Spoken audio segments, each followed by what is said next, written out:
have a question I'm gonna ask her. It needs to go on Facebook.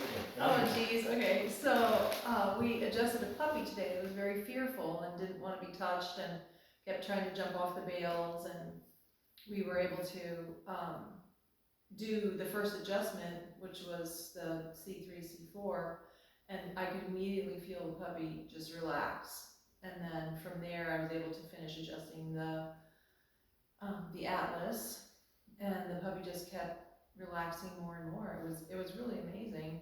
And then it was a Doberman Pinscher puppy who had the ears cropped, and when it first came in, the ears were really down and it didn't seem like it could really move the ears.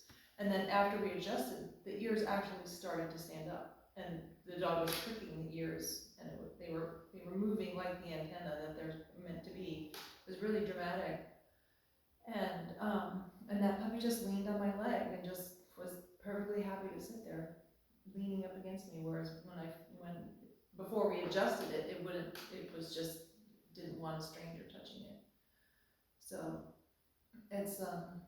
it's really rewarding, to see the difference and to learn the new techniques, because I've been adjusting for about 8 years now, and I have a way that I do it, but now I've just learned so much more. I mean, I've really up-leveled how I adjust and how I diagnose what needs to be adjusted.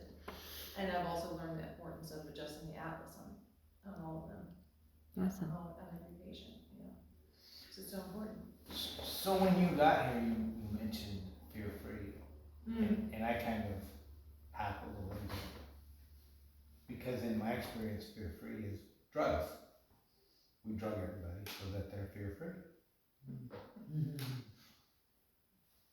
Would you agree that, I mean, there's a lot of drugs? Yeah, there are a lot of pre-visit pharmaceuticals in fear-free, yes. But what happened when you adjusted that puppy from a fear standpoint? Yeah, the fear went away. He wasn't afraid.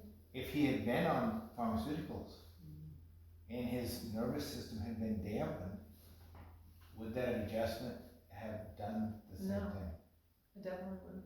Yeah.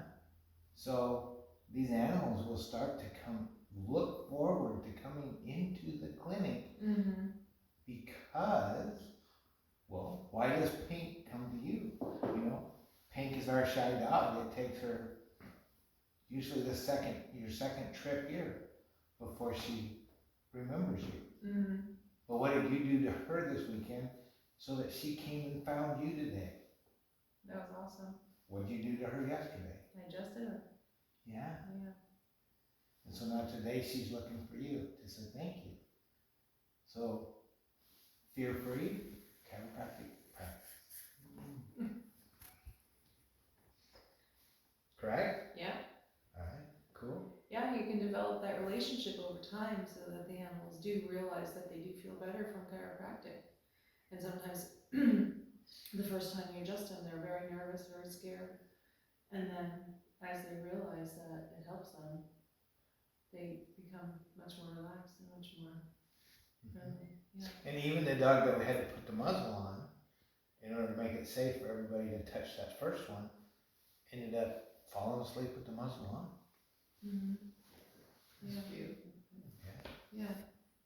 Now I have more tools to access the nervous system better, to help to regulate the balance between sympathetic and parasympathetic systems and create more relaxation by adjusting